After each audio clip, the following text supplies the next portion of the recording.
సంకేతం. ఇది కేవలం పోలీసులు విచారణ పారదర్శకంగా చేయడం లేదు. ఐఓ ఎవరైతే ఉన్నారో ఆయన సొంతంగా విచారణ చేయడం లేదు. బయట నుంచి ఇన్స్ట్రక్షన్స్ వస్తున్నాయనే దానికి ఉదాహరణ. ఎందుకు అంటే బయట వాళ్ళకు ఒక బాస్ ఉంటాడు, ఆయన దొరకాలి. ఇప్పుడు ఆయన దొరికి ఆయన ఏం చెప్తే అది చేస్తారు. ఆయన అలో చేయమంటే చేస్తారు, లేదంటే నేను చెయ్యము అని చెప్తారు. చెప్పి కావాలని కేటీఆర్ గారే మమ్మల్ని ఇబ్బంది పెట్టిండని చెప్పి కూడా దుర్మార్గమైన ప్రచారం చేసే అవకాశం ఉంది. వీళ్ళు అంత దొంగల రాజ్యం నడుస్తుంది ఇక్కడ. భారత రాజ్యాంగం నడవటం లేదు, భారత చట్టాలు నడవటం లేదు, పాత ఐపీసీలు సిఆర్పీసీలు నడవడం లేదు, కొత్తగా వచ్చిన బిఎన్ఎస్ఎస్ నడవడం లేదు. కేవలం ఇక్కడ రేవంత్ రాజ్యాంగాన్ని అమలు చేసే కొద్దిమంది పోలీస్ అధికారులు, రేవంత్ తాబేదారులు కొద్దిమంది తయారైనరు. ఇది వాళ్ళు ఇటువంటి పనులు చేస్తున్నారు. జాగ్రత్త. ఇప్పటికైనా మీరు అప్పటికి మేము రిటైర్ అవుతాం, వచ్చేది బీఆర్ఎస్ ప్రభుత్వం అయినప్పటికీ కూడా మేము ఉండం కదా అని అనుకుంటున్నారేమో. మీ ఆలోచనలు తప్పు.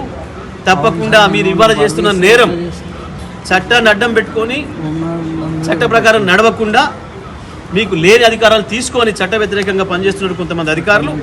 తప్పకుండా వీళ్ళకు కూడా రాబోయే రోజుల్లో సరిపోయే పద్ధతుల్లో ఉంటుంది, అందులో సందేహం లేదు. చట్ట ప్రకారమే చర్యలు జరుగుతాయి. తర్వాత కూడా ఇవాళ చట్ట వ్యతిరేకంగా ప్రవర్తించే వాళ్ళు పోలీస్ అధికారులు ఎవరైనా మీ సొంతంగా పనిచేయండి. రాజ్యాంగం చట్టం మీకు ఏదైతే అధికారాలు ఇచ్చిందో దాని మేరకు పనిచేయాలి. కానీ పై వాళ్ళ ఇన్స్ట్రక్షన్స్తో పనిచేస్తే పైవాడికి ఈ టర్మే ఆఖర, మళ్ళీ జీవితంలో వీళ్ళని మీరు అధికారంలో చూడలేరు. ఇక సాధ్యం కాదు. ఇవాళ ఇక్కడ ఉన్న వాళ్ళు, బ్రతుకున్న వాళ్ళు ఉన్నంత కాలం బీఆర్ఎస్ పార్టీనే ఉంటుంది. రాబోయే రోజుల్లో కేసీఆర్ గారే ఉంటారు. కాబట్టి అది దృష్టిలో పెట్టుకొని పనిచేస్తేనే మంచిది. మీరు ఎవరైనా సరే మేము మిమ్మల్ని రిక్వెస్ట్ చేస్తున్నది, చట్ట ప్రకారం మీకున్న అధికారాల ప్రకారమే పనిచేయండి. ఇవాళ నుండి రేపు బయట ఇన్స్ట్రక్షన్స్ ప్రకారం పనిచేయకండి. అది మంచిది కాదు ఎవరికి కూడా. పోలీస్ వ్యవస్థ మీదనే ప్రజలకు నమ్మకం పోయే ఒక పరిస్థితులు వస్తూ ఉన్నాయి మీరు చేసే పని వల్ల, కొద్దిమంది పైన ఉన్న అధికారులు చేసే పని వల్ల. మేము దీన్ని తీవ్రంగా ఖండిస్తూ ఉన్నాం.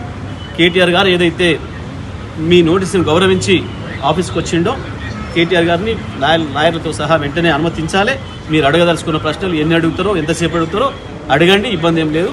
చెప్పడానికి వారు సిద్ధంగా ఉన్నారు. కానీ ఇటువంటి చర్యలు, అప్రజాస్వామిక చర్యలు ఏదైతే ఉన్నాయో నేను దీన్ని తీవ్రంగా ఖండిస్తా ఉన్నాను. హైకోర్టులో ఇష్యూ ఉండగా ఈడీ కూడా ఇదంతా ఒక పద్ధతి ప్రకారం छोटे भाई बड़े भाई बड़े भाई కేసీఆర్ గారిని ఏమి చేయలేదు. కేసీఆర్ గారు ఆఫీసర్ గారు తీయలేరు. మా పోరాట పట్టుదల